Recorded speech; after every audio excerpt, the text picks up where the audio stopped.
यहाँ आउनु न मम्मी छिटो एकैछिन आउनु न काम छ कि एकछिन गफ गर्नु पर्यो कि आउनु आउनु एकछिन के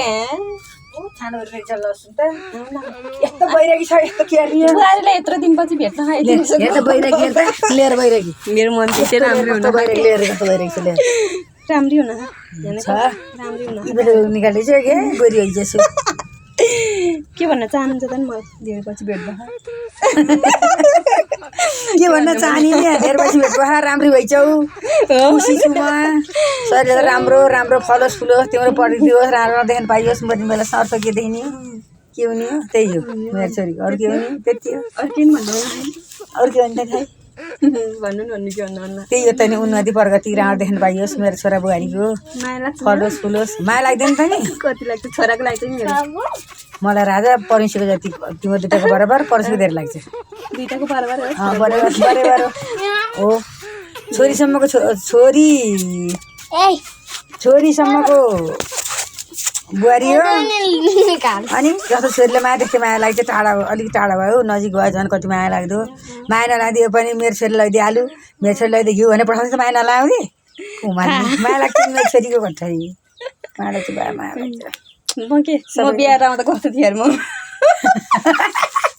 बिहा आउँदा कस्तो पनि पुवारी ढल्ने थियो पातास थिए सासमा पातालो केनको ऊ जस्तै थिए फुवा ढल्ने थियो गोरी लडाएर पारेको धन्यवाद दिएन नि गोरुले लडीबडी खेला जुठोटा घर बनाइदियो बिचरा बाला खेला गट्ठै मम्मीको त सातो पुत्लो गएन कहिले पनि म त्यस्तो त म चाहिँ थरथरी काम गर्ने आन्द्रा निकालिदिनु नपरे नि बिचरा गट्ठै बखरा आगी गोरु नजिक है गोरु लडाइदियो त्यो काले थियो गोजो थियो फेरि अर्को बुहारी ल्याउनु पर्छ होला है मार्दै ल्याउनु पर्ने छोरी माग्न राखेको भएन कति बुहारी आउँथ्यो होला नि अर्को अब जेठी काली कान्छी गोरी आउँथ्यो नि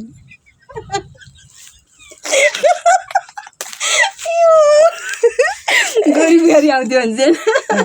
काली गई गोरी आउँथ्यो गोरी गयो काला आउँथ्यो त्यस्तै हो बाबु संसारमा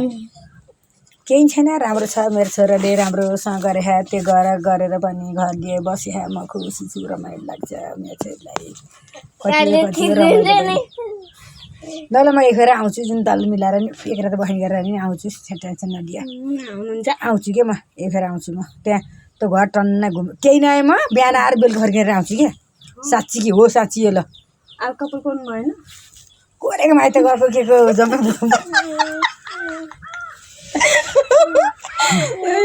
अब त बुहारीको मानाहरूले आउँदै लो नानी यसो यस्तो गरौँ यस्तो खाऊँ यस्तो लाम भन्छु मैले अनि त्यो भन्नै पर्दैन मलाई थाहा छ त माया गर्नुहुन्छ भन्ने कुरा मलाई थाहा छ त्यही मुखबाट सुन्न मन लाग्यो माया गर्नुहुन्छ भने थाहा त्यही पनि यसो सुन्न मन लाग्यो कि कति माया गर्नुहुन्छ भने यति यति कति अरे यो त थोरै भएन अब यति देखाउँदा हातै छैन इङ्ग्लिसमा भन्नु न के भन्नुहुन्छ अरे माया गर्नुले जान्न त इङ्ग्लिस भन्नु इङ्ग्लिस जान्नु इङ्ग्लिसमा जाने म तिमीलाई माया गर्छु भने के भन्छ नि इङ्ग्लिसमा खै के भन्छ भन्नु जान्न के भन्नु जान्न कि सिधा हुनु न दाइहरूलाई के भन्छ अहिले भन्छ जान्न कि नाटक अहिले भन्छ नि कि आलुको सुरु भन्छ नि जति गरे भन्नु न एकचोटि भन्नु न के भयो त्यो रात्र त्यहाँ होला नि टिप जान्छ एकुन्टा बोटको टिपेर के भन्ने भन्न सक्यो सबै गरिसकेँ छोरी अब राम्रोसँग बस फला फुला खाऊ मेरो बाबुले भनेको माना छोरा धेरै कराइरहने चुप्प लाएर बस्छ पछि कल गर्छ मेरो बाबुले कति सोझो कति राम्रो छ मेरो छोरो पहिलेदेखि सोझो रामु खान्छस् पुको थपिदिउँ भन्थ्यो अरे भन्दाखेरि म त केही पनि होइन है गर्नु न भन्छ मेरो बाबुले बुहारी सोझे कि छोरो सोझो हजुरको सोझो कुरोहरू बाङ्गा कुन छन् रामे धेरै अलिक कराउने अनि एउटा शान्त हुने मान्नु त चर्को मेरो छ त नुन चर्को जस्तै बेला बेला होइन जति बेला त होइन बेला बेला फेरि हात बिहान काटेर दिन्छ नि अनि बेला कति माया गर्छ तर नानी आगो पनि नठोसी बोल्दैन झड त परिहाल्छ कल झड त पर्छ कल झड नपर्छ होइन भनभरि नि पर्छ तर शान्ति खासै त्यस्तो ठुलो त पर्दैन है बुढाबुढीको कल परल गएको भने त उखाने छ बुढापाका तारीदेखिको त केही पनि हुँदैन राम्रै छ राम्रोसँग बस्ने खाने आफ्नो घर जाने बस्ने हो मेरो यो भन्ने यताडी जोड्ने उताडी जोड्ने सबै मेरो रहेछ भन्ने ठिकै छ राम्रै छ यति राम्रो देखाएको छु अहिले के भन्छ अरे मेरो भाइले दुबई गएर कमाएर पनि घर उभ्याएर नि घर लिएर मै भनेर बस्यो ठिकै छ राम्रो गरेछ मेरो भाइले भन्छ नि त अरे पनि राम्रो छ कति राम्रो गरेर बसेछ के गरेर राख्दै थियो अहिले घर लिएर बालबच्चा राखेर ठिकै त्यति छिबन्ने घर पनि छैन ओहो भन्ने पनि छैन भनेको थियो राम्रै छ त्यति घर भाइले भन्छ